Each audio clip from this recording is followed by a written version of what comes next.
Ladies and gentlemen, boys and girls, children of all ages, PodJerky proudly brings to you the former Blue Water Tag Champion, the former AWWL Tag Team Heavyweight Champion, two-time American Coney Island Coney Dog Eating Champion, and the host of the W.H.I.P Show podcast, DeSean WhipDog Whipple. Welcome to the show. That wasn't bad. That wasn't a bad intro, but let me do it. Guys, you talking to the two-time American Coney Dog, Coney Eating Champion, AWWL Heavyweight Champion, and Blue Water Championship Wrestling Tag Team Champion, Mr. What's My Name, DeSean WhipDog Whipple. What's going on, man? Not too much. See, I had listened to a couple other podcasts that had introduced you just kind of toned down a little bit. And I was like, no, I'm not going to do it that way. I'm going to give you the proper introduction. I'm going to try and do it a different way so that you didn't say, hey, this is not how you do the introduction. Let's do it. You're almost there, bro. I'm not a ring announcer. This is my first shot at doing that. So I gave it a shot. You did a great job, my guy. Yeah. Thanks. So for everybody that doesn't know, you are a former pro wrestler. And when did you get into that? I actually started way back in 2000, I think. Well, it actually goes back further than that. I started liking wrestling back in 1987. Went to WrestleMania 3, saw Hulk Hogan versus Andre the Giant. After that, I was hooked. Became an adult and most people grow out of wrestling. I stayed into it. And yeah, talked to my mom, and there we go. Found a wrestling school, got trained way back in like 2000, 2001, and been part of the business ever since. Okay, and then when you did get into wrestling, you went through training school. You said you had talked to your mom about doing it. Was your family supportive about you getting into wrestling? That's always a funny story because, growing up in Detroit, they just don't expect us to be wrestlers. They just don't, you know what I'm saying? They just don't expect us to be wrestlers. So, but she knew I loved it from day one. So what happened was I get this book sent to the crib. It's called The Inside Secrets of How You Could Get Into the World of Pro Wrestling. At that time, wrestling still was kind of closed. So you couldn't just get in. You had to either know somebody or find a wrestling school. They didn't just post stuff like come to the performance center and stuff like that as they do now. So I found a book, told me how to even get into it. The book was in the back of I had to order it through Pro Wrestling Illustrated magazine, if you remember that from back in the day. Ordered the book, looked at it, found a wrestling school in my area. I was trained by a guy named the Canadian Destroyer, Doug Chevalier. He's passed on now, rest in peace to him. And yeah, that was the beginning. As far as was she with it? No, my mom was like, I know you ain't trying to do that. And yeah, you know what I'm saying? I was going to Michigan State University at the same time. So I literally would go to Lansing for class, for school, staying up there in the dorms, and on Tuesdays, Thursdays, and Saturdays, drive all the way back past Detroit to Wayne, Michigan. Hour and a half for wrestling school. Get done and drive up back to Lansing and take classes in the morning. Probably why I didn't make it at Michigan State. I had to finish at Wayne State, but hey, whatever. And what did you think about the wrestling training school? How did that go? I will tell people it's a lot different than you expect. You watch wrestling all the time on TV, and guys just assume that we could just do it. It's just, oh man, I watch it. No, you have no idea. You start off, you don't even get in the ring. You start off what they do is called chain wrestling. You have to actually learn how to wrestle. Yes, it's sports entertainment. Yes, it's bigger than life characters, but you got to learn how to wrestle. So before you even get in the ring, they got you outside. You're learning your wrist locks. You're learning your hammer locks. You're learning your switches because you got to make this stuff look legit. You know what I'm saying? Because if the people don't buy, yes, people know wrestling is what it is, but you got to suspend that belief. You got to make them think, is it that? You know what I mean? I don't like to say the word, so I don't say it. You know the word I'm talking about. That 4-letter word they use in wrestling. That I don't like to say that word. But so you learn to do it that way. And that's for a whole month before you step into the ring. And then you learn how to do bumps. Bumps is when you landed on that back. And of course, for years, people thought the ring was just a trampoline. If you ever been in it, it ain't nothing like that. It's nothing like that. You're sore. You're sore. Your body has to get adjusted to it. Taking them bumps, taking them falls. So it's a lot different than most people will ever imagine. Yeah, definitely. I mean, I've never had to go through any like pro wrestling training or anything like that, but I've always been a fan. I've been a fan since I can even remember. I was at WrestleMania 6. I'm actually from Canada, so I was at WrestleMania 6 in Toronto, Hogan versus Warrior, and I was always hooked on wrestling. I mean, now today, the product that's out today, I'm kind of bored with it, but I'm still a fan of like the great stuff from back in the day.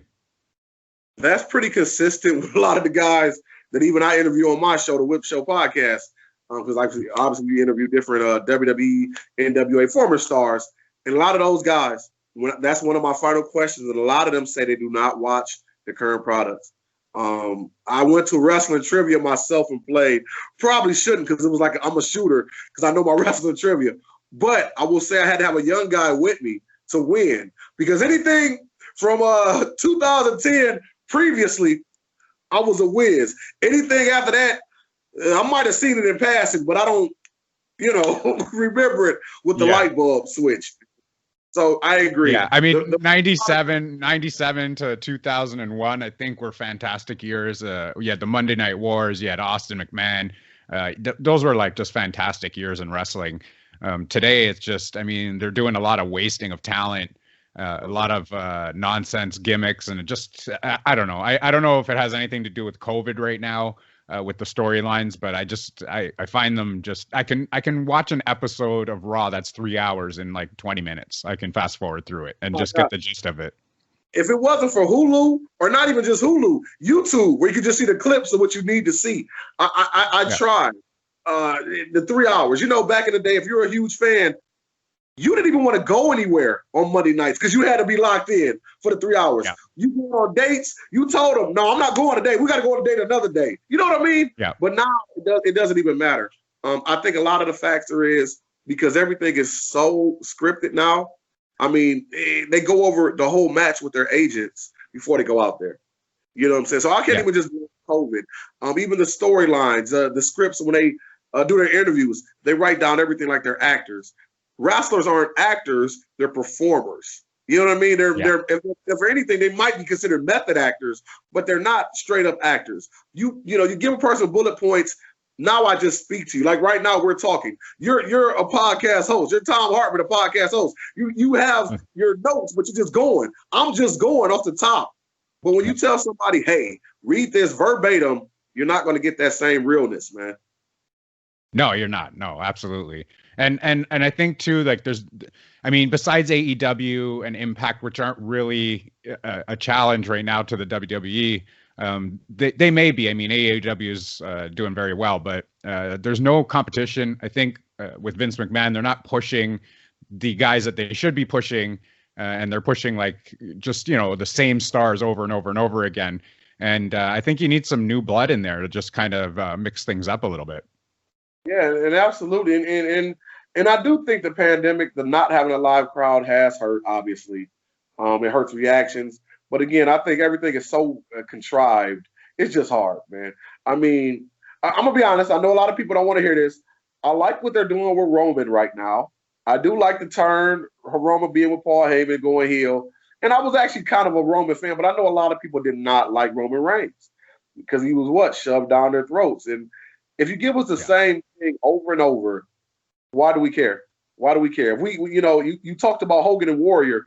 If you recall, Hogan and Warrior never had a match before WrestleMania 6. So by the time they had the match, as kids, we're so excited to see this. We see the same matches over and over and over. Then they want us to watch it again at a pay-per-view. Well, we done seen it 10 times already. Why do we care? Right. Yeah. And what do you think about the Fiend character? I've been actually a big Bray Wyatt fan from day one. I think that they missed a lot of opportunities earlier with the original Bray Wyatt character when he had the Wyatt family. I do like the fact that they are letting them go a little bit more with the Fiend. But of course, as he got started, you take the belt off of the man again. You know what I mean? Yeah. So every time you push the gas, you keep running into that red light. Why? That part I don't understand. Yeah.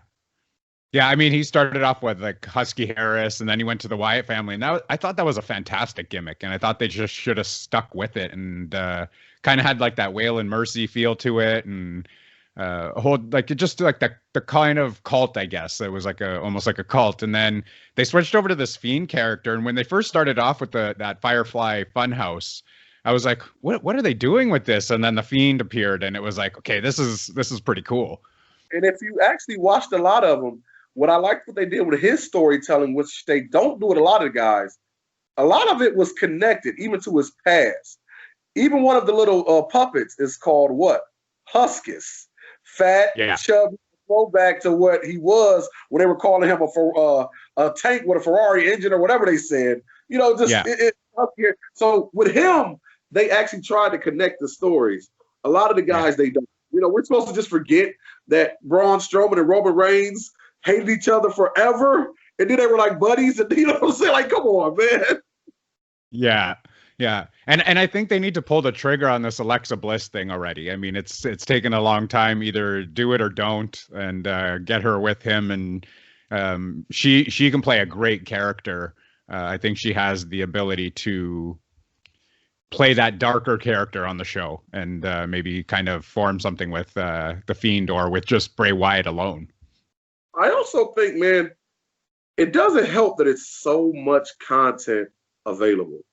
You know what I mean? We got 3 hours of Raw. We got 2 hours of SmackDown. You go on YouTube, you got Main Event. You know, as a wrestling fan, as a young wrestling fan, oh my God, if we get 24 hours of wrestling, that's great. But actuality, it's not, because it doesn't leave us wanting anymore. You know what I mean? Right. You know, drawing off this Alexis Bliss thing, well, the new fan now wants us to pull the trigger. You can't wait 3 months like you could back in the day. The reason why we could do it back in the day, you only had 1 hour. So you were so invested, like, I can't wait for the next hour next week. Now, you see everything. So give it to us. You know what I mean? Yeah. Yeah, for sure. What do you think about AEW? I like what they're doing. I will say I'm not a huge AEW mark like some of the super fans are on the internet. And I will say this before I will preface this.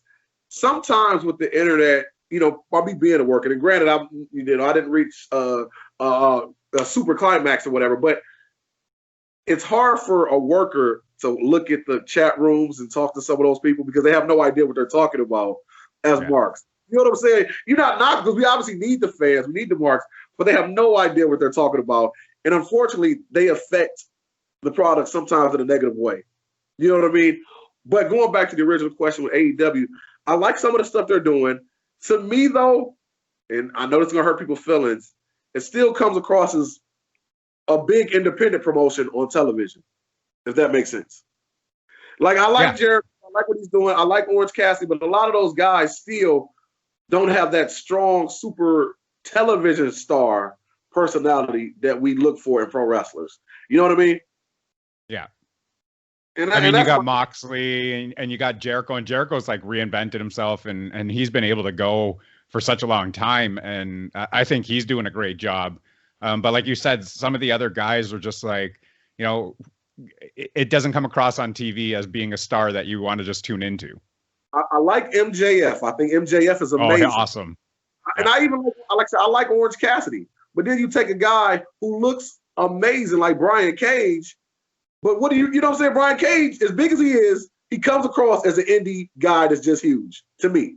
You know what I'm saying? Yeah. We don't know the guy's backstory enough. We don't get enough, you know, even some of the stuff the Young Bucks do, you know, with the guys, it just comes across to me as just a glorified indie. Yeah. Oh, yeah. The Young Bucks still come across as indie, right? They don't come across as somebody that you would think you would even see in the WWE. I mean, I think they've tried to get them, but I just still see them as like kind of like the indie darlings. If we met, and this is an example I use, and you know, we can say WWE or whatever, but if you saw the Young Bucks at a bar, you wouldn't feel bad at all walking up to them saying, "Hey, how's it going? Let's talk." Like they were just your boys. But if you see a superstar, if you saw Brock, you're gonna say, "Let me think about it." Okay, hey Brock, how you doing? Don't want to bother you. You know what I'm saying? There's a difference a superstar gives off. That's the same way with music. You feel different. If Prince was still living, do you think we would just walk up to Prince? No, we would. You know what I mean? There's a superstar off a certain energy, and a lot of those guys don't get that off to me.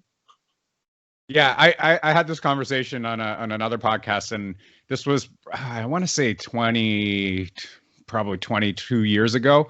WWE guys had come to Toronto, and they always frequented this one restaurant. So a lot of people would just go to this restaurant in hopes of catching them just to get some interviews or some autographs and stuff. And I had that same reaction. And like Edge was there, Val Venus was there, Nikolai Volkov was there. And they were all eating dinner, and I had hesitations about going up to them while they were eating. And my friend was like, no, just come. Edge is cool. He'll talk to you. And I was like, he's eating. I don't want to bother him. And we ended up going up to him, and my friend said, here's my friend Tom. He's very shy, which wasn't the case. I wasn't shy at all. I just didn't want to bother somebody while they're eating dinner.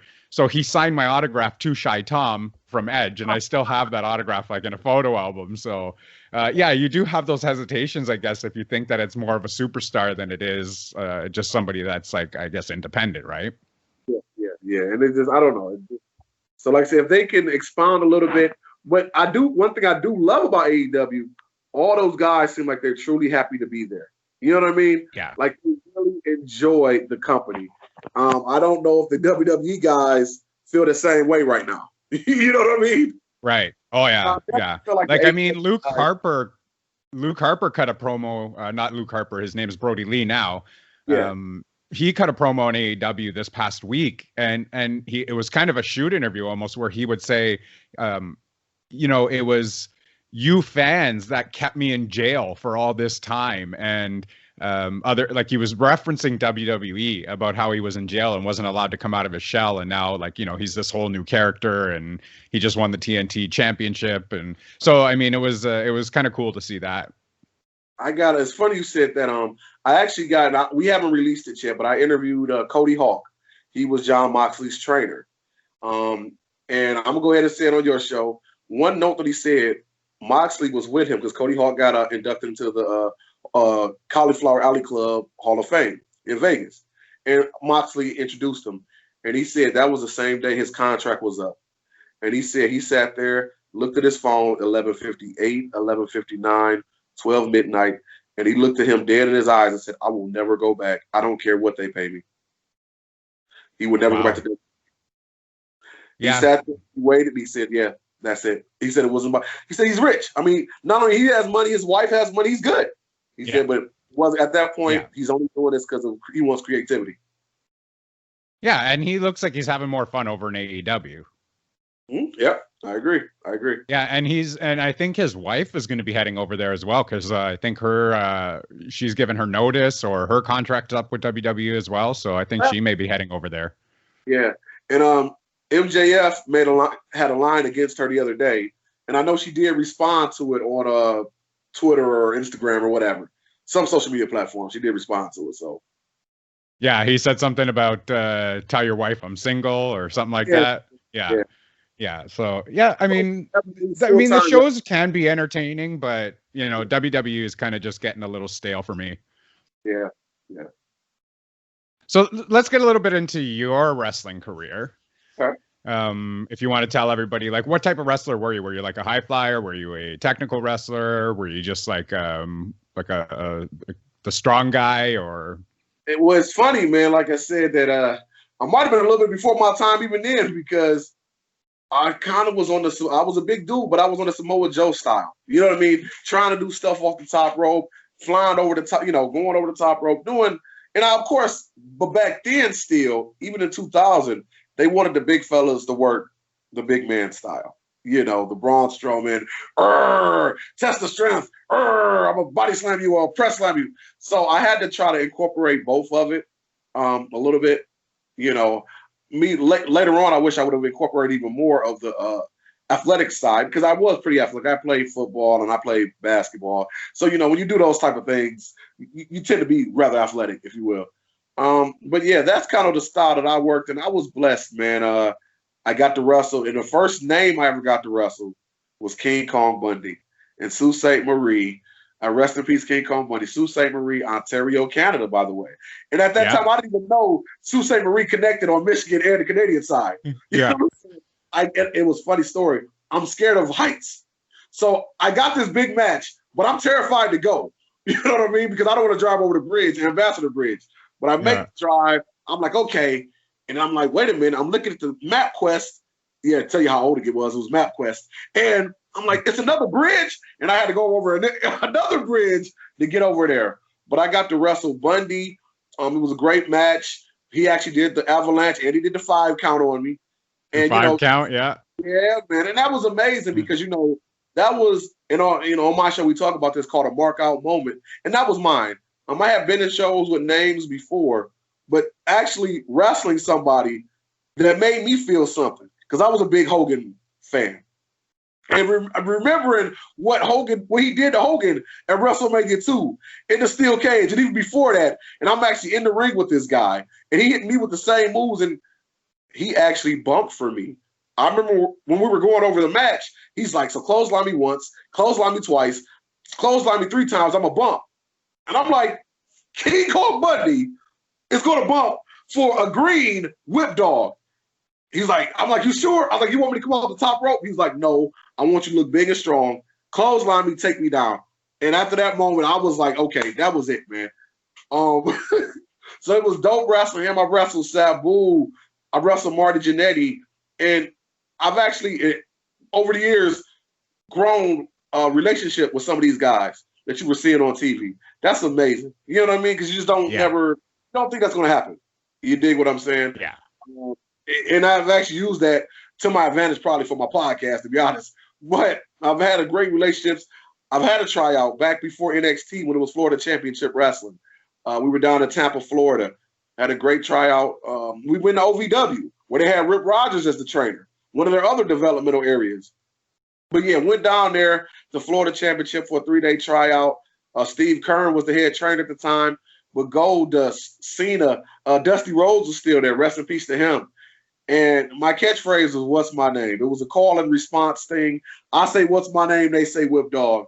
And when I had Tom Pritchard and Dusty Rhodes and all them guys saying my catchphrase, and when they doing the class and they telling the guys like, hey, Whip Dog, his ass can't wrestle, but he making us remember him. It was like the dopest thing in front of some of the best workers in the world. You know what I mean?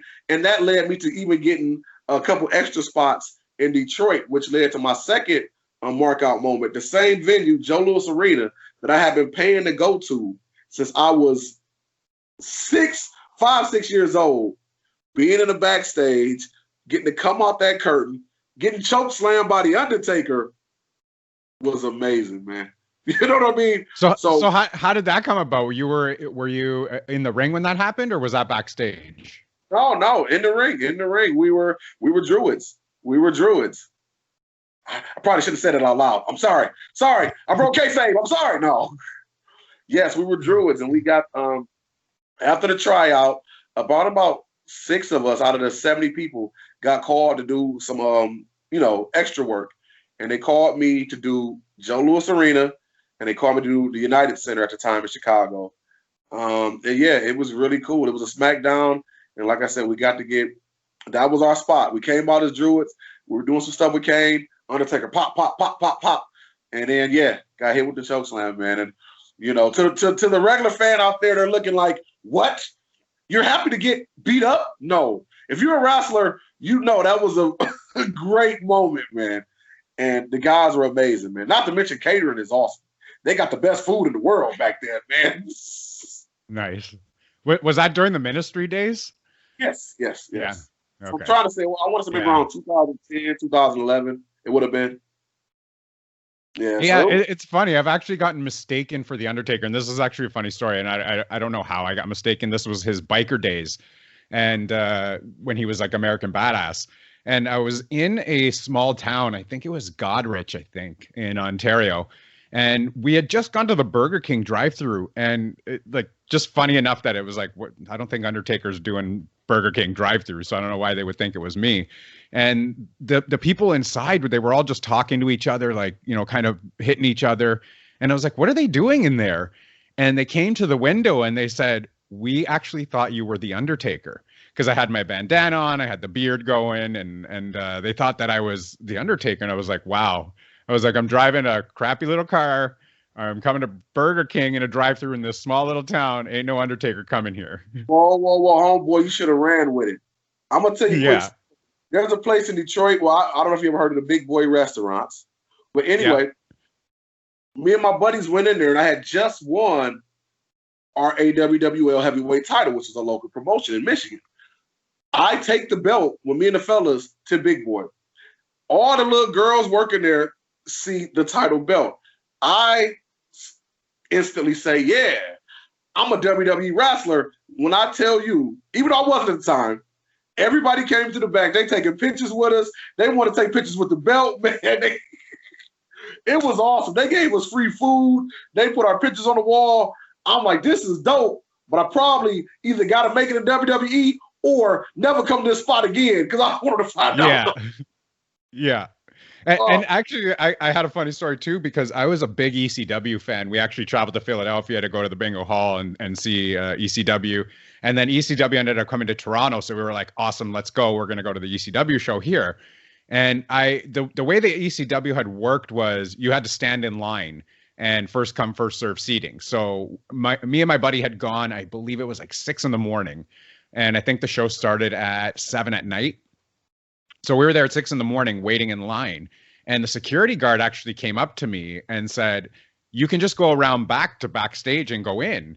And I was like, what are you talking about? And he was like, you can just go in. Paul E. Heyman's here. And he said, Chili Willie's here. And I was like, so you're just telling me that I can just walk in and go and talk to these guys? So he actually thought I was a wrestler. I was a lot bigger back then. But he thought I was a wrestler. And I blew my chance at going to the back because I was confused as to what was going on. And I was like, this is that was so stupid. Why didn't I just say, okay, I'm running over to the back? But I blew that chance. But that was like the second time I got mistaken for a pro wrestler. Nice. Should have went with Just Incredible, man. I can see that. I can see. Yeah, now like I used to weigh over 300 pounds. I'm like 170 pounds now. So back then I was a lot bigger. So I kind of had like the Taz build. So I don't know if they had mistaken me for Taz. And just the way I was dressed, I guess, that day, and said, hey, you can just go to the back there and go in. And I blew that opportunity. And then Spike Dudley ended up coming out and having a beer and just shooting the shit with the fans in the line. And it was cool. We just got to have a picture with him, and he hung out with us while we were all waiting in line. So that was pretty cool. Nice. Yeah. So you were a big ECW fan, huh? I was, yeah. What network did you guys get it on up there? Because I got it on Pass here. What network did you guys get it on? So it was different. They started it on TNN here, and then they went to TSN, I believe. But then I don't know. They kind of went off of the network for a little while after. So you kind of had to just watch it on the internet. Okay, so you didn't see it before it got to national television. No, so I had I ordered tapes off of the internet. So I had a lot of the older stuff. Yeah, you were a wrestling fan. If you knew about ordering tapes from the back of the magazines, RF Video, New Japan, like the New Japan stuff, I ordered offline. I ordered all like the ECW stuff. I had tons of ECW stuff, and then it came on TV, and I was like, oh, good, I don't have to order this anymore and wait for it. I can just watch it on TV. So it was pretty cool. Nice. Yeah.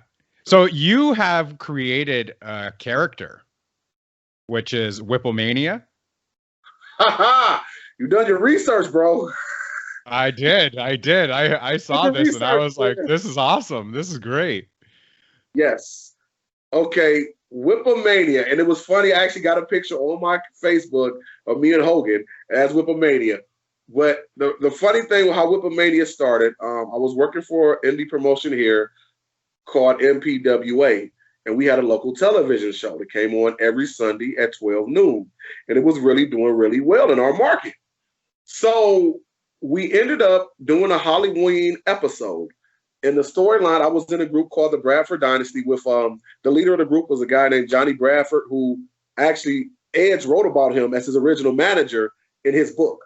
When he was Adam Copeland in the area at Sex and Violence, Johnny Bradford was the manager, and the other co-leader of the group was D-Ray 3000 from TNA.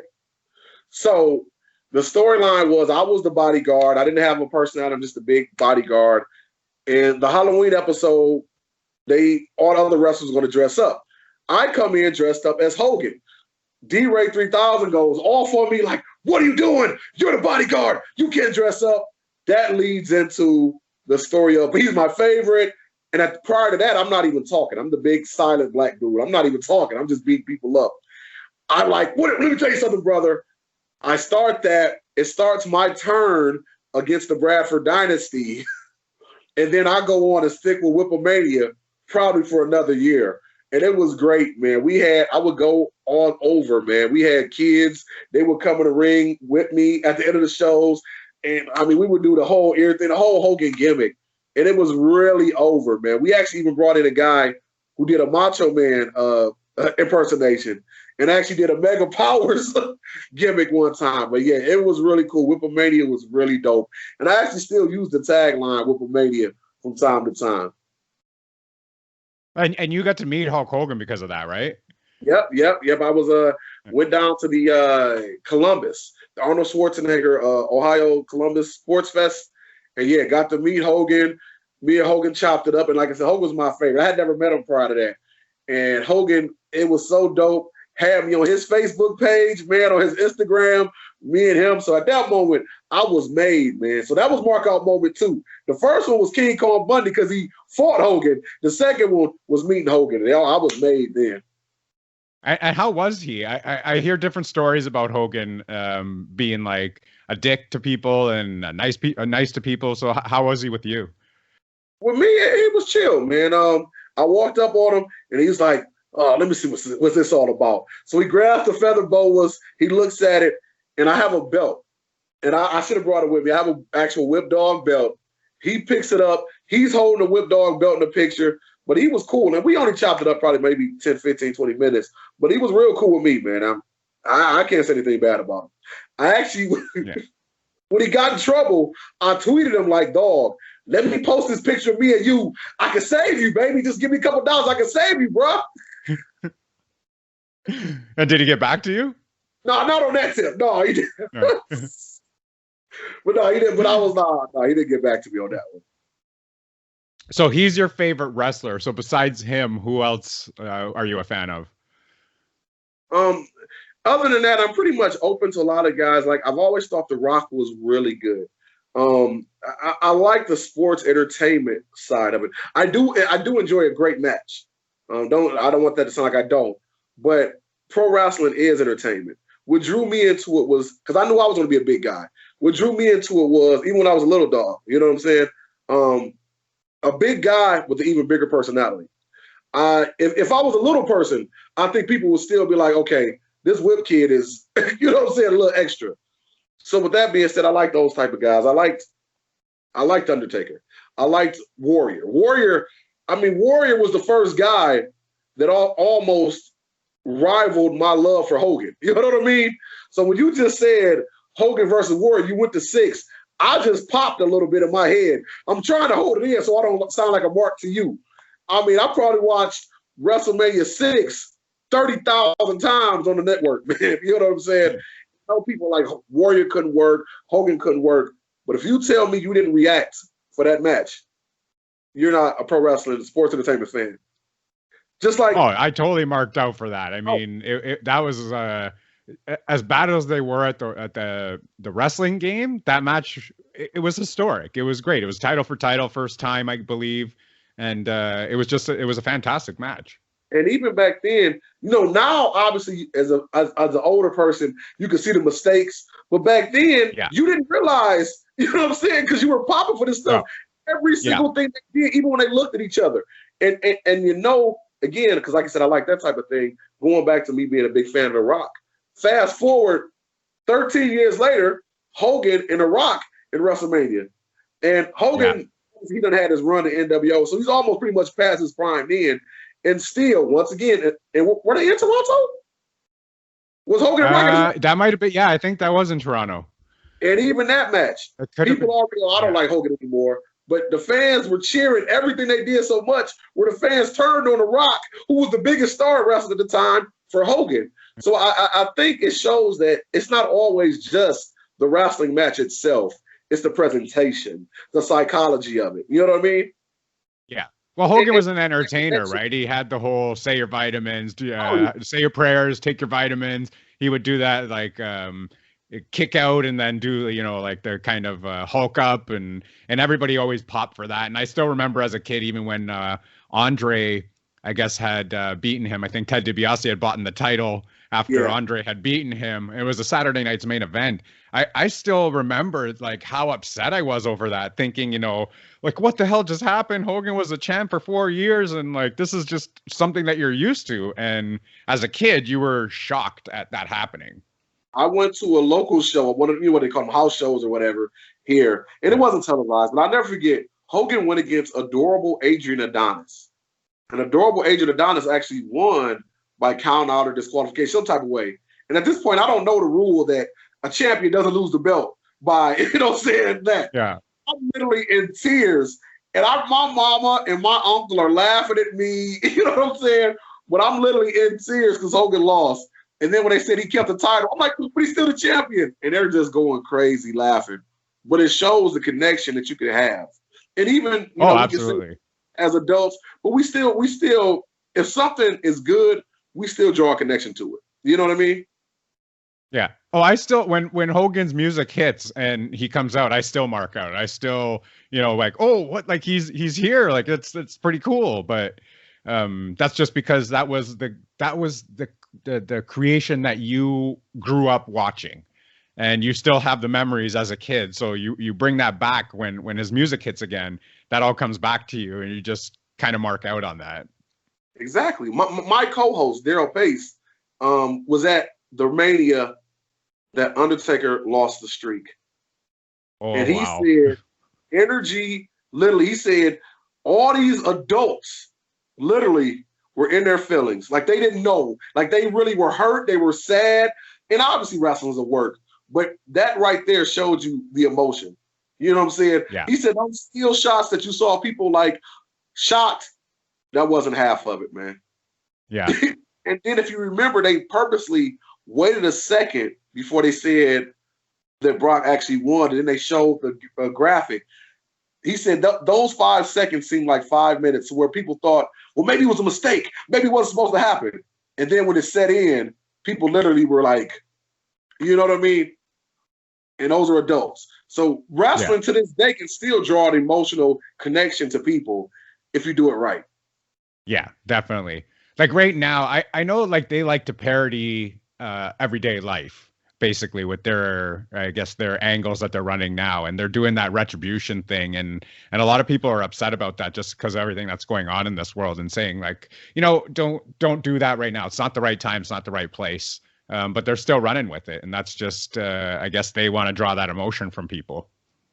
Yeah, and I think, and I actually interviewed Duke Johnson. We were talking about some like ribs and stuff they used to do back in the day, and even stuff in front of the ring, how so much stuff they can't get away with even.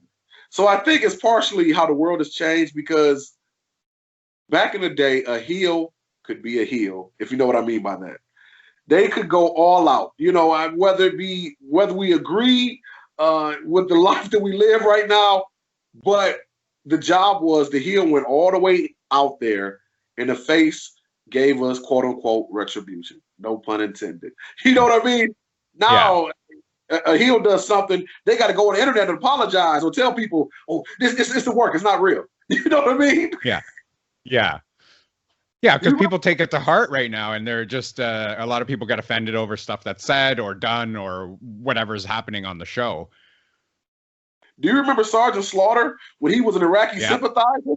I can't even imagine him doing that now. The fans, I mean, they would try to stop the WWE, but back then they said it was so serious he would get death threats, all types of things, and that was And I know it sounds crazy to the normal fan, but that's heat.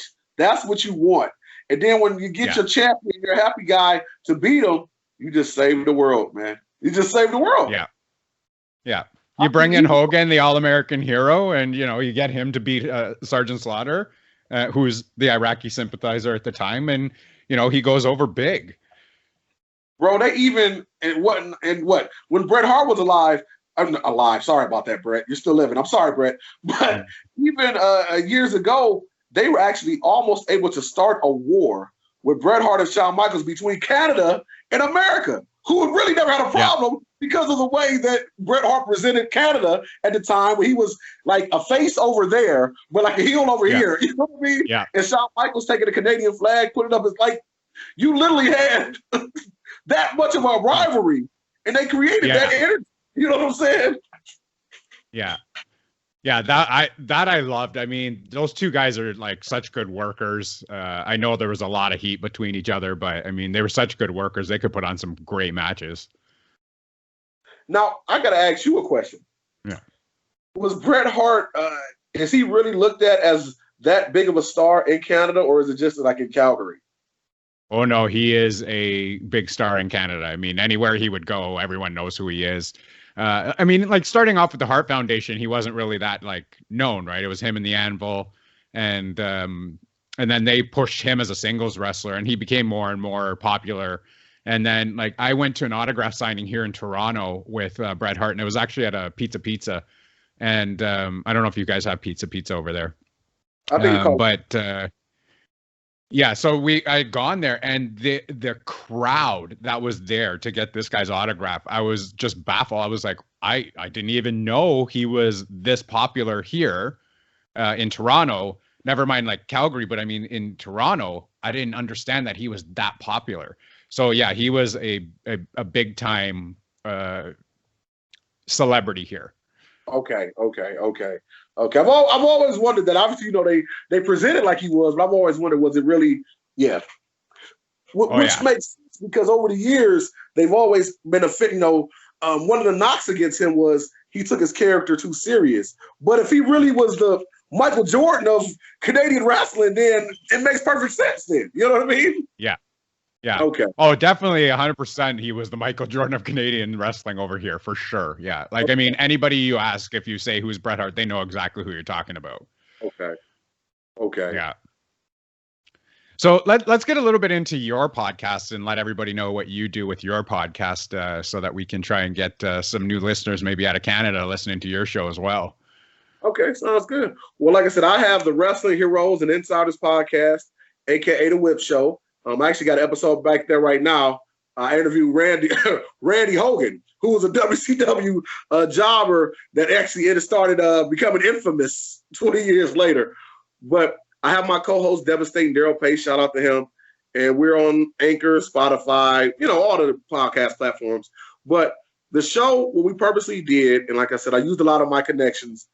We always interview different wrestling stars or wrestling quote-unquote heroes.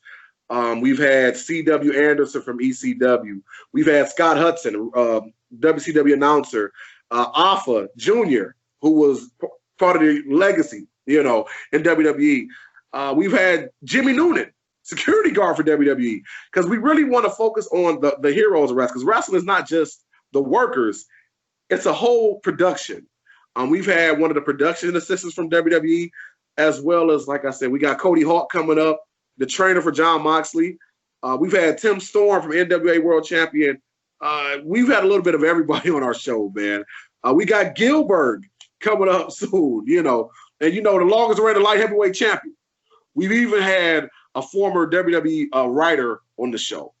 We actually got a guy that's making the music for AEW. He's coming up soon as well. But that's basically our show. We interview different people, and it's just a conversation, just kind of like this.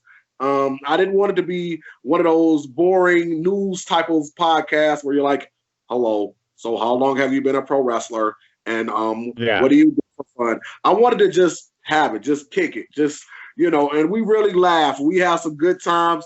We done find out some hilarious Vince McMahon stories, Paul Heyman stories, Eric Bischoff stories. I mean, all the guys, because the guys do feel really comfortable just kicking it with us, you know, and that's kind of what we want to do with our show. So check it out. We do the show every Friday. We have a Facebook page. You can go like, just put in a Whip Show, Instagram at the Whip Show Podcast. And if you guys got somebody you want us to interview, just hit me up. All I can do is see if I can get them on the show. The Whip Show Podcast at gmail.com. Like I said, we done have some great guys, and we got some really good ones coming up. I can't give out all the secrets, but we got some great guests coming up as well. Now, are you friends with all of these guys, or is it just like you reach out to them, you've come across paths with them? Like Tim Storm, I've been watching NWA Power, and he was on there, Mama Storm, the whole story. So I've been watching him. Like, do you actually know these guys, or do you just reach out to them and they kind of get back to you and get onto your show? Well, some of the guys I did know, like I had Congo Kong, he's from this area. So a lot of the guys that came through Michigan, I do know. But some of the guys, I just reach out to them. You know what I'm saying? You know, one thing, and if anybody's out there being a journalist or whatever, I'm going to tell you, people say don't do it. It helps to drop names. When you tell somebody, hey, I had such and such on my show, wait a minute, that's my boy. If he did it, I'll do it. You know, and then when you actually come on the show, you're not trying to set them up. My show isn't one of those shoot interviews where I'm trying to get them to say terrible things about Vince Russo or nothing like that. Or, you know, how so many shoot shows, they talk about Dave Meltzer terribly. It's not like that. We just having fun. So to answer your question, some of the guys I know and some of them I just reach out to, and they happen to be cool. I tell you this, though, after the show, because we have so much fun, they usually like, man, this is like the best show I've ever been a part of. You know, like I said, we've had Hannibal from Hannibal TV. And even he said it, like Hannibal was trying to help us get more views. So with that being said, I told my partner the other day, like, dog, if I had all these connections when I was wrestling full time, I'd have made it to WWE and been a superstar. I'd have just called him up like, hey, after doing my show, can I get on? Yeah, well, you good. You're my guy. But yeah, hey, everything happens for a reason. Man. Yeah, definitely. I mean, I'm trying to get into more of the interview type stuff now as well, because I do, like, on our show, we've done a whole bunch of stuff. We're just like a variety show. So we've done, like, you know, fertility episodes and husband and wife pet peeve kind of stuff. And, you know, I kind of wanted to get into a little bit more of the interviews. And I was always a wrestling fan. So when I had reached out to, I guess, our mutual contact there, Steve, he put me in contact with you and then said, hey, let's get a show together going on with that. And then I screwed up and I actually missed our first appointment, which I apologize for again. Just totally slipped my mind that day for my work meeting. And I was like, you know, I kind of want to go down that road and maybe talk to a few other wrestlers as well, because it's just fun hearing some of the stories. What I could do, like I said, if you get a chance, go check out my page, check out some of the interviews we did. If there's anybody that you're interested in, just shoot me a message and I'll see if I can make a bridge and get them on your show too. Yeah, that would be awesome. I would appreciate that for sure. Definitely. So is there any last words that you have for everybody out there before we let you go? Yo, check out my show, the Whip Show Podcast, each and every Friday. Like I said, we have some great interviews. You're going to have a good time. I'm going to just leave it at that. We on Anchor, Spotify, Google Play, iTunes. You can say, hey, Google, play the Whip Show Podcast, and Google will play it now. Alexa, all that. So check that out. And make sure you keep checking out this podcast. This young man is good. I've done some of these interviews, and they're fun, but this guy's good. Shout out to you, man. You're doing a great show, bro. Thank you. Appreciate that. So we are going to wrap up this interview for today. And as always, stay safe, be kind to each other, and we will see you later.